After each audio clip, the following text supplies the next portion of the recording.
여러분 일주일 동안 잘 지내셨습니까? 추수감사주의를 그때 풍성하게 되어 있었는데요.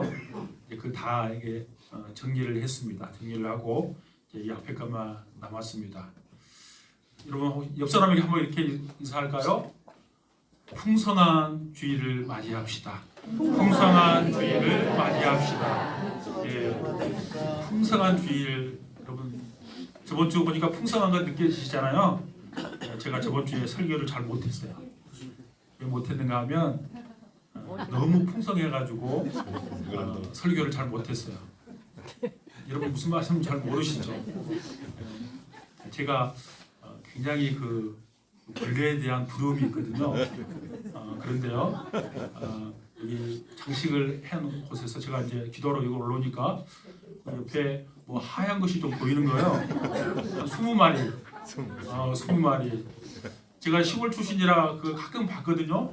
근데 처음으로 그 벌레가 톡톡 튀는 걸 제가 처음으로 봤어요. 근데 10초에 하나 간격으로 계속 떨어지는 거예요. 저게 어디서 떨어지나? 보니까 뭐 과일밖에 없는 것 같은데 제가 이게 근데 너무 불안해가지고 제가 여기서 기도 한 15분 하고 이제 예배드리고 우리 장로님 기도할 때까지 시간이 좀 흘렸잖아요. 50마리가 된 거야. 그래서 제가 장로님 기도할 때 우리 정충기 장로님 기도 길게 안 하거든요. 기도 끝나기 전에 빨리 없어야 되겠다. 그리고 다 저리 이제 보내놓고 예배를 드렸는데요. 여기를 볼 수 없으니까 예배 시간에 떨어진 것이 계속 있을 걸 제가 봤기 때문에 저희들이 떨어져가지고 나의 쪽으로 안 왔으면 좋겠다. 그거 생각하면서 설교를 해서 설교가 쉽지 않은 설교를 했어요. 근데 제가 해석을 이렇게 했어요. 우리 목표가 150명이잖아요. 50마리가 떨어졌기 때문에 우리가 지금 100명쯤 되는데 그 50마리는 하나님께서 미리 보여주신 거다. 좋게 해석한 거예요. 우리의 삶을 여러분 해석하기 나름이에요. 내가 힘든 가정에 있어도 그 힘든 가정에 하나님의 뜻이 있다고 생각하면 얼마든지 그게 이기고 나가요. 오늘 제가 가정의 이야기를 하려고 해요. 저도 엮이는 가정에서 자랐기 때문에 엮이는 가정의 자녀들이 얼마나 힘든지를 잘 알아요. 오늘 이 말씀을 붙잡고 특별히 좀 내 가정은 왜 이렇게 힘들까? 그런 가정이 있다면 오늘 이 말씀으로 새 힘을 얻을 수 있기를 축복합니다. 하나님은 인간을 창조하시고 가장 먼저 가정을 세우셨어요. 가정은 하나님께서 직접 디자인하신 거룩한 공동체입니다. 하지만 오늘 시대는 가정을 둘러싸 도전이 참으로 많습니다. 겉으로 보면 멀쩡해 보이는데 내부적으로 보면 무너져 내리는 가정들이 너무나 많습니다. 왜 그럴까?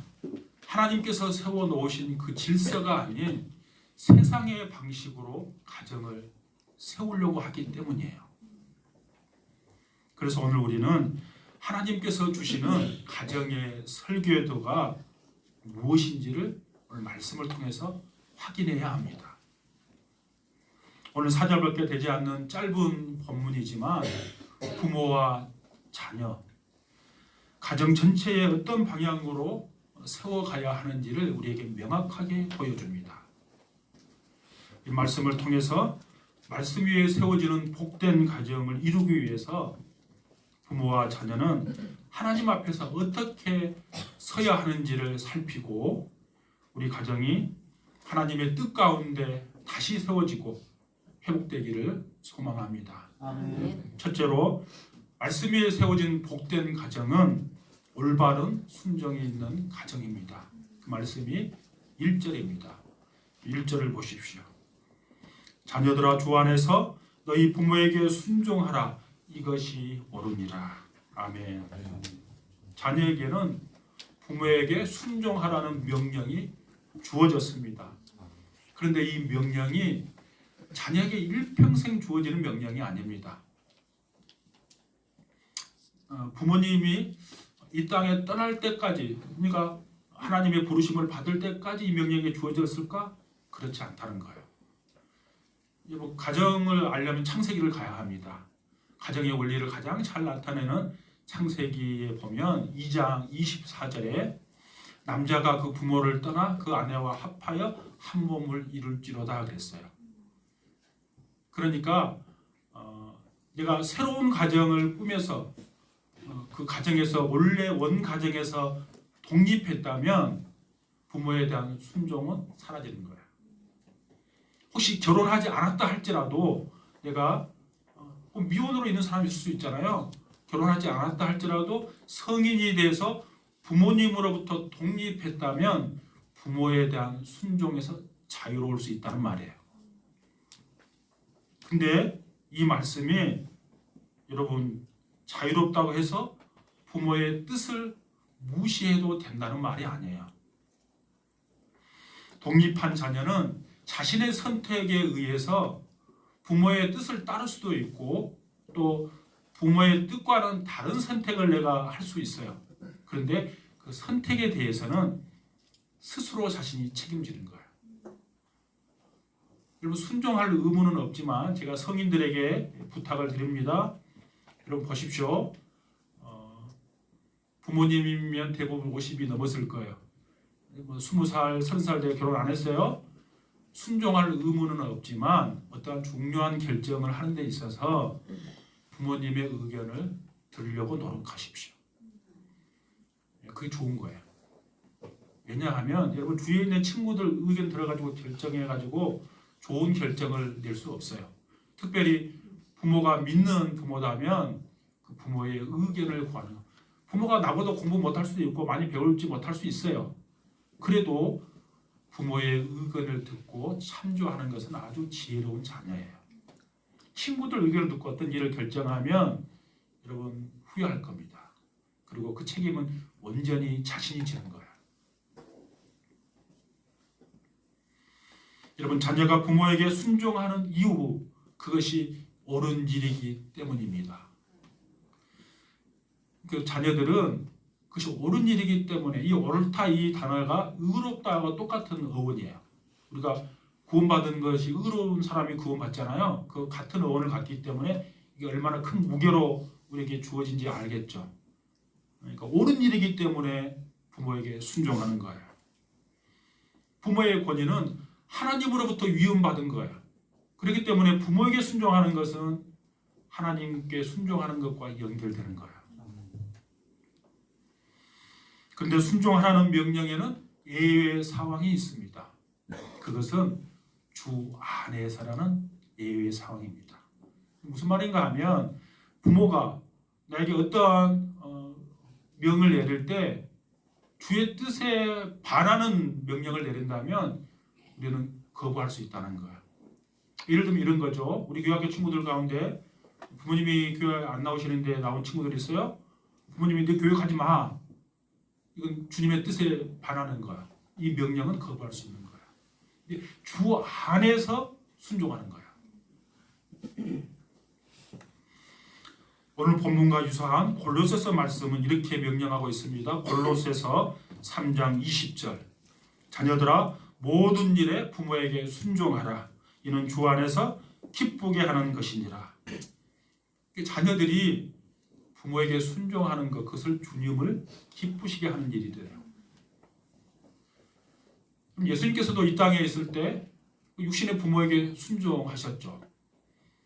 하나님이신 예수님이 사람인 그의 부모에게 순종하셨다면 우리가 부모에게 순종하지 못할 이유가 전혀 없는 거예요. 어떠한 핑계도 될 수 없는 거예요. 두 번째, 말씀 위에 세워진 복된 가정은 진짜 공경이 있는 가정입니다. 그 말씀이 2절, 3절입니다. 2절, 3절은 같이 읽을까요? 시작. 내 아버지와 어머니를 공경하라. 이것이 약속이 있는 첫 계명이니 이로써 내가 잘되고 땅에서 장수하리라. 아멘. 자녀들은 아버지와 어머니에게 공경해야 합니다. 공경이란 말은 단순히 말로 예의를 갖추는 정도가 아니라 마음과 행동으로 그 부모님에게 존중을 드리는 거예요.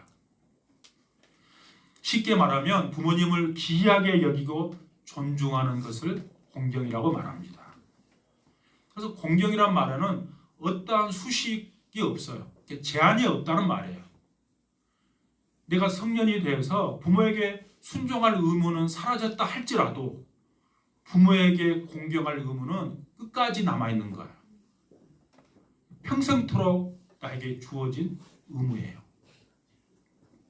그런데 바울은 특별히 약속이 있는 첫 계명이라고 말하고 있습니다.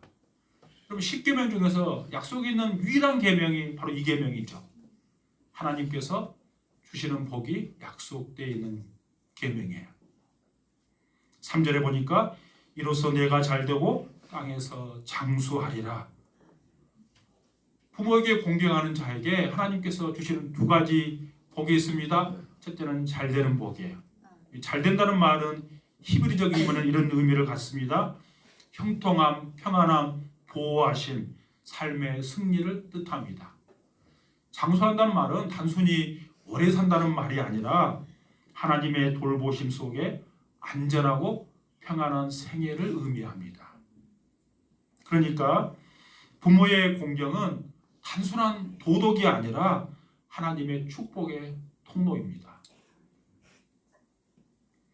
자녀가 부모를 공경하는 것은 하나님의 명령입니다. 부모를 향한 말 한마디, 태도 하나에 하나님 나라의 질서가 드러나야 되는 거예요. 공경은 부모의 완벽함에서 나오는 것이 아닙니다. 여러분, 부모도 실수할 수 있어요.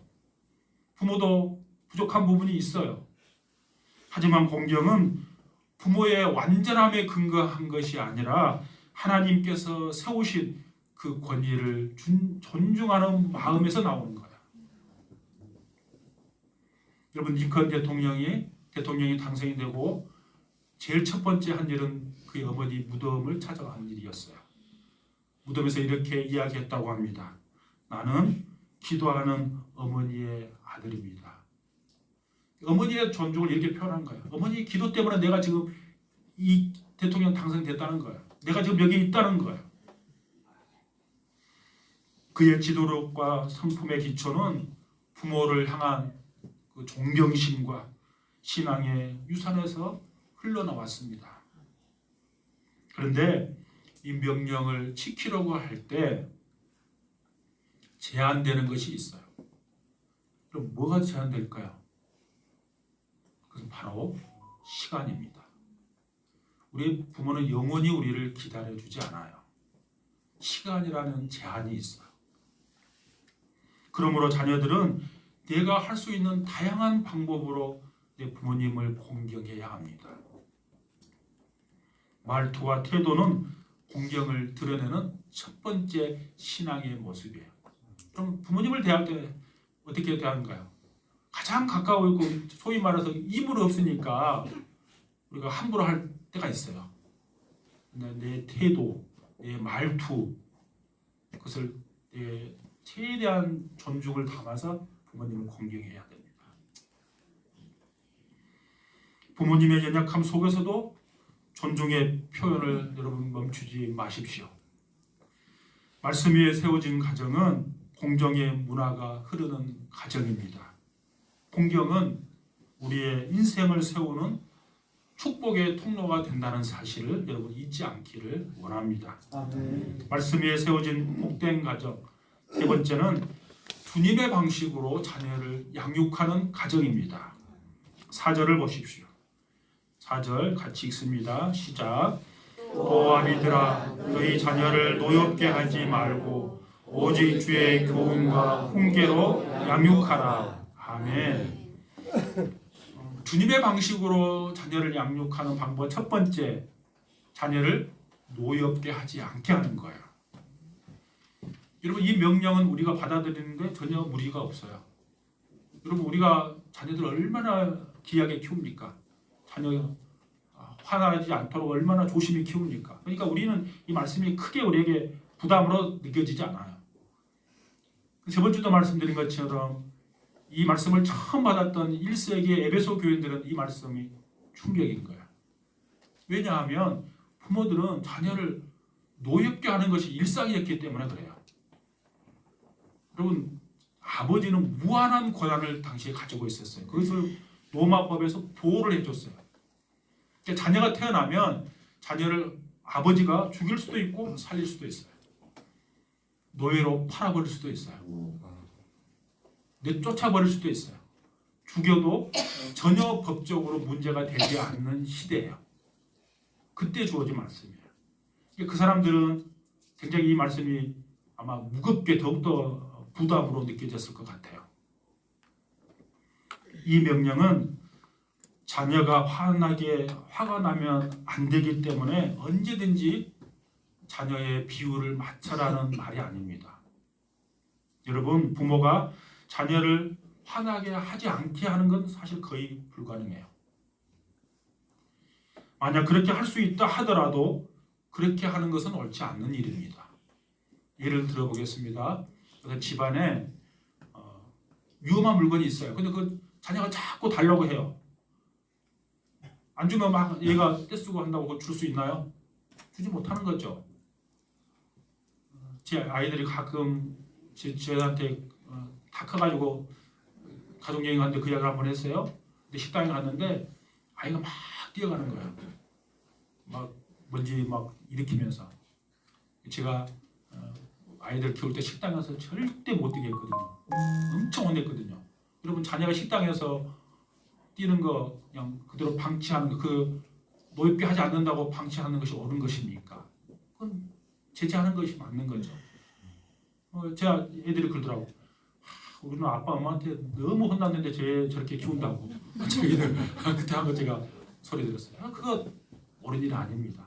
그건 제재하는 거죠. 그런 것을 말하는 것이 아니라 부모의 욕심이나 부모의 뜻을 이루기 위해서 자녀를 부당하게 대하는 것을 노엽게 하는 거다, 이렇게 말하는 거예요. 여러분, 자녀들에게 부모가 노엽게 하는 방법 다양하니 많이 있습니다. 하려고 마음 먹으면. 그렇지 않나요? 근데 제가 설교 준비하면서 대표적인 걸 제가 한번 적어봤어요. 어떻게 하는 게 자녀들이 노엽게 할까? 자녀의 수준은 이 정도인데 부모의 기대가 높으면 자녀를 노엽게 하는 거예요.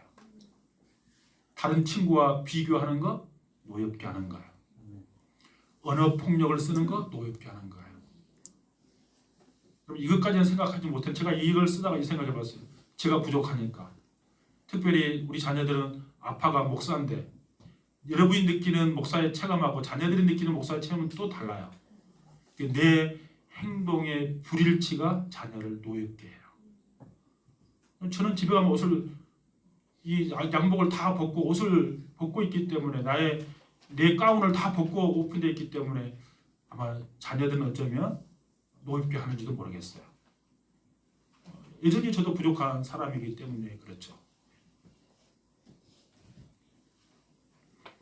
자녀는 하나님의 형상대로 지음받은 귀한 존재입니다. 자녀는 부모의 소유가 아닙니다. 자녀는 하나님의 것입니다.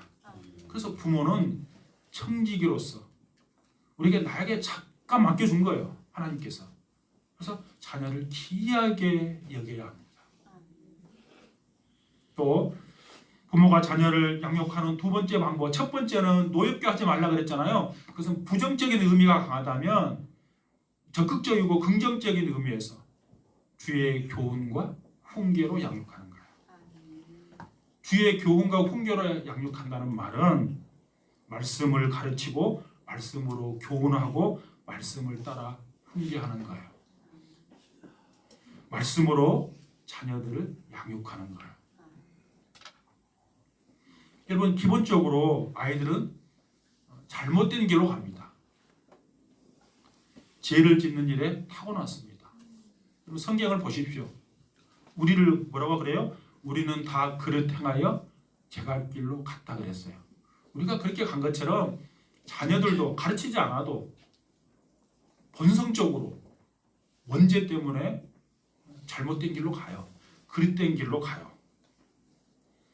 그래서 부모는 어떻게든 자녀들이 하나님을 알고 하나님의 가치를 두고 하나님을 믿는 자녀가 되도록, 하나님의 자녀로 세상을 살아가도록 말씀으로 자녀를 양육해야 합니다. 그러기 위해서는 부모가 먼저 말씀 위에 바로 서야 합니다. 여러분, 자녀는 말로 교육하는 것이 아니고요, 삶으로 교육하는 거예요. 그리고 저번 주 살펴보았잖아요. 부부가 어떻게 서로 사랑하고 섬긴지를 자녀들은 잘 봅니다. 저번 주 제가 말씀드렸잖아요. 아내는 남편을 복종하라 그러는데 복종은 마음을 다해서 존중하는 거예요. 존경하는 거예요. 또 남편들은 아내들을 정말 내 몸과 같이 진심으로 사랑하는 거예요. 그 모습을 자녀들이 보는 거예요. 그걸로 배우는 거예요. 부모는 자녀들 앞에서 내가 돈 관리를 어떻게 하는지를 늘 조심해야 합니다. 우리 부모가 돈을 어떻게 대하고 돈을 어떻게 쓰는지를 자녀들은 다 보고 있습니다. 오늘 예배 드릴 때 우리 부모가 하나님 앞에 어떤 마음으로 어떤 자세로 예배를 드리는지, 집에서 어떤 모습으로 생활하는지를 다 보고 있어요.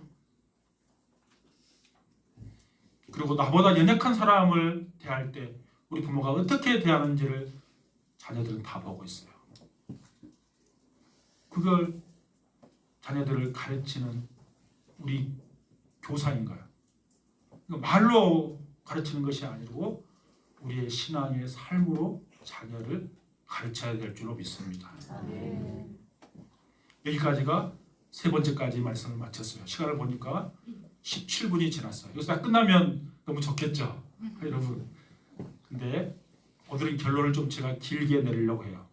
여기까지 세 번째를 다 마쳤고요. 한 페이지 반이 남았는데 한 12분 정도 남았는데요. 30분 하니까. 그러면 제가 저는 상담을 공부하고 치유를 공부한 사람이기 때문에 늘 가정에 대한 관심이 있고 상처받은 사람에 대한 관심이 저는 있어요. 그러면 가정에서 제대로 보호받지 못하고 사랑받지 못한 자녀들은 다 잘못된 길로, 휘뚤어진 길로 갈까? 제가 수많은 상담 사례를 봤잖아요. 일반적으로 그래요. 보편적으로. 그러나 다 그러지 않는다는 거야. 왜 그럴까? 여러분, 그 궁금하지 않으세요? 제가 한 사람을 간증을 소개하고 성경을 소개하면서 말씀을 마치려고 합니다. 한 사람, 김혜영 선교사라는 분이 있어요.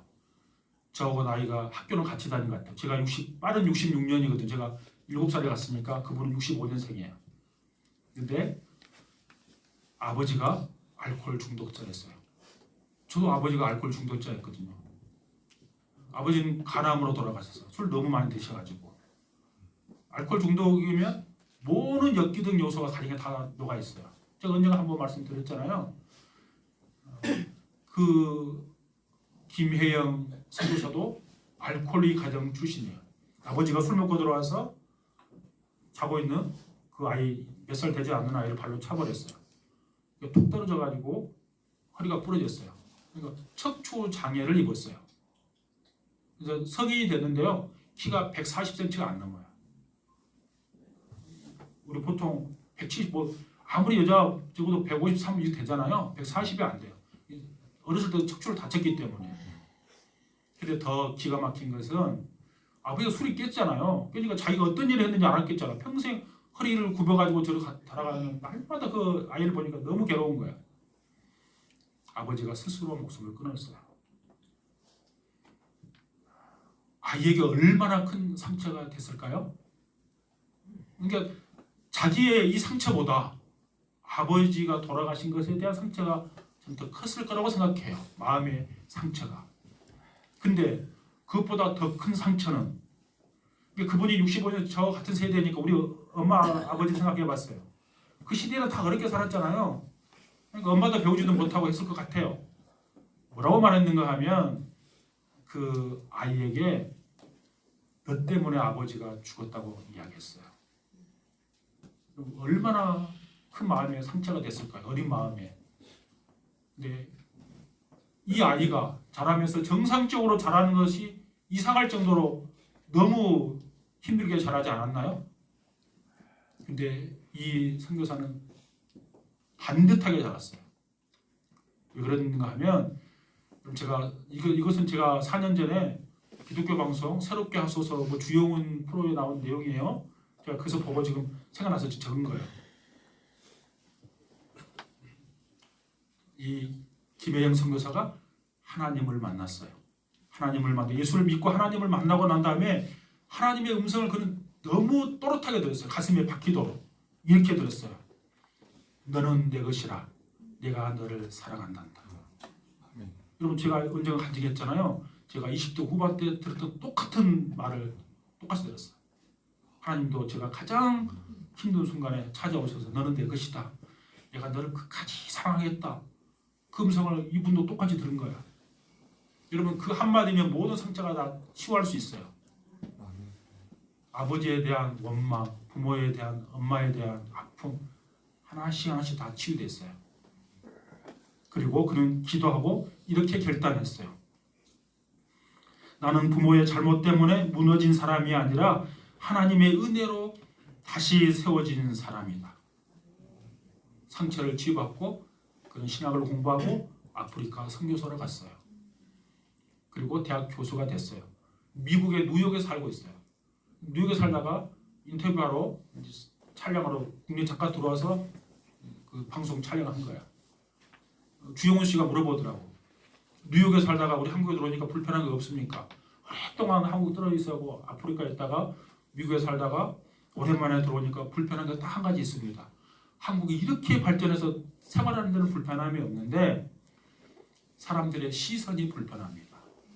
뉴욕에서는 자기가 장애를 아무렇지도 않게 그냥 보고 지나간대요. 근데 한국에 오니까 다 한 번씩 우아로로 쳐다보고 간대요. 그게 조금 불편한데 대치 않아요. 이렇게 이해한 걸 제가 들었어요.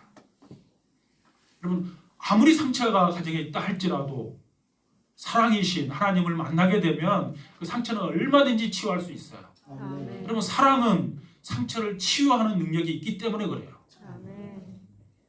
근데 이것은 김혜영 선교사뿐만 아니라 성경에서 똑같은 일이 일어나요. 제가 그 한 사람을 소개하고 마치려고 합니다. 여러분 구약의 성경에 보면 열왕기 역대기를 보면 이스라엘의 역사가 쭉 나오잖아요. 근데 여러분 다윗 왕 이후에 솔로몬 시대 이후에 이스라엘은 북이스라엘과 남유다로 나눠집니다.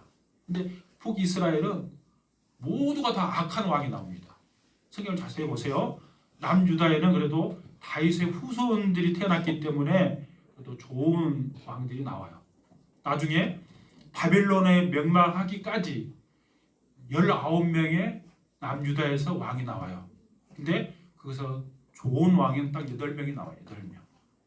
근데 가장 좋은 왕이라고 평가받는 사람은 딱 3명이에요. 요사밧, 히스기야, 요시야. 근데 그 중에서도 우리가 잘 아는 히스기야. 오늘 히스기야를 좀 여러분과 살펴보려고 합니다. 여러분 히스기야는 그 아버지가 누군지 잘 알잖아요. 가장 악한 왕 아하스였잖아요. 근데 어떤 그 아버지 밑에서 그렇게 가장 좋은 왕 히스기야가 나올 수 있었을까? 제가 성경을 보면서 그렇구나. 3가지를 제가 답을 찾았어요. 첫 번째, 히스기야는 하나님 앞에서의 자신의 스스로의 삶을 선택했어요. 아버지의 행위, 그 전통, 그거 선택하지 않았어요. 오늘날 시대도 마찬가지입니다. 사람들은 흔히 말합니다. 환경 때문에 어쩔 수 없다. 부모가 그랬으니 나도 그런다. 상황이 나를 이렇게 만들었다. 히스기야는 열왕기하 18장 3절에 보시면 여호와 보시기에 정직이 행하여 그랬어요. 그러니까 하나님 앞에서의 삶을 선택한 거예요. 그는 사람 앞이 아니라 하나님 앞에서 자신의 길을 선택했습니다. 믿음의 길은 환경이 만드는 것이 아니라 하나님 앞에서의 결단이 만드는 거예요. 김혜영 선교사가 똑같아요. 미끄러진 길로 갈 수밖에 없는 그런 환경에 자랐지만 하나님 앞에서 자신의 길을 선택한 거예요. 두 번째, 히스기야는 말씀을 삶과 나라의 기준으로 삼았습니다. 히스기야는 즉위하자마자 왕으로 즉위하자마자 산당을 다 없애버렸어요. 우상을 깨트려 버렸어요. 그리고 성전을 다시 세우고 그리고 유월절을 다시 회복시킵니다. 그러니까 말씀에 중심을 둔 정치를 했다는 말이에요. 우리도 마찬가지예요. 우리의 삶이 세상의 것을 따라가는 것이 아니라 언제나 하나님의 말씀이 기준이 되어야 할 줄로 믿습니다. 아멘. 세 번째, 히스기야는 선한 영향력을 붙잡았어요. 그의 아버지 아하스는 악한 아버지였지만 그 영향을 받지 않았어요. 그에게는 믿음의 어머니 아비야가 있었어요. 여러분, 히스기야는 누구의 말을 들을지 선택해야만 했습니다. 세상에는 언제나 두 음성이 우리에게 들려옵니다. 아버지 음성, 아하스 음성은 세상을 의지해라. 어머니 아비야의 음성, 하나님을 의지해라. 그는 그 어머니의 음성을 선택했어요. 이 세 가지 중에서 제게 눈에 들어온 것이 있었어요. 세 번째입니다. 믿음의 어머니가 너무 중요한 산다는 사실을 저는 알았어요. 여러분, 아하스 폭군과 같은 아빠가 있었지만 믿음의 어머니 아비야, 그 어머니가 있었기 때문에 히스기야가 훌륭한 왕이 될 수 있었어요. 아까 여호사밧, 그 다음에 요시야, 그 세 사람도 성경 보면 다 믿음의 어머니가 있었어요. 그러니까 악한 왕에는 어머니 이름이 아예 기록이 안 됐어요, 성경에. 근데 다 훌륭한 자녀를 둔 어머니 이름을 성경을 다 기록을 해놨어요. 아버지가 잘못된 방향으로 나간다 할지라도 집안에서 어머니가 믿음으로 아이를 잘 양육하면 얼마든지 훌륭한 자녀로 키울 줄로 믿습니다. 그래서 어머니 역할이 너무 중요한 것이죠. 모세에게는 믿음으로 아들을 지켜낸 요게벳이 있었습니다. 사무엘에게는 눈물로 기도한 그의 어머니 한나가 있었습니다. 디모데에게는 믿음의 어머니 유니게와 그의 외할머니 로이스가 있었습니다. 솔로몬에게는 다윗의 실패 속에서도 지혜로운 어머니였던 밧세바가 있었습니다. 성경은 자녀들 위대하게 만드는 어머니들의 공통점을 보여줍니다. 공통점은 네 가지예요. 첫 번째, 하나님을 온전히 의지하는 어머니, 자녀를 기도로 품는 어머니, 말씀을 심어주는 어머니, 환경보다 하나님의 약속을 믿는 어머니. 여러분, 그 어머니만 있다면 설령 아버지의 자리가 빈자리라 할지라도 우리의 자녀들이 바르게 성장할 줄로 믿습니다. 여러분, 환경이 아닌 믿음의 선택이 인생을 만든다는 사실을 여러분 잊지 마십시오. 히스기야의 메시지는 분명합니다. 환경이 내 신앙을 결정하지 않는다. 악한 부모가 내 인생을 결정하지 않는다. 과거가 내 미래를 결정하지 않는다. 하나님 앞에서 드리는 오늘의 선택이 내 인생을 결정한다. 오늘 우리도 히스기야처럼 결단할 수 있기를 바랍니다. 나는 하나님께로 돌아가겠습니다. 그의 말씀을 내 삶의 기준으로 삼겠습니다. 환경이 아니라 믿음을 선택하겠습니다. 그때 하나님께서는 우리의 가정, 우리의 삶, 우리의 세대를 새롭게 할 줄로 믿습니다. 사랑하는 우리 백조교회 성도 여러분, 순종, 공경, 양육, 이 세 가지가 말씀으로 바로 서면 하나님께서 그 가정을 복되게 하실 줄로 믿습니다. 우리의 가정이 이 말씀 앞에 다시 서서 말씀으로 세워지는 복된 가정 다 될 수 있기를 주님의 이름으로 축복합니다.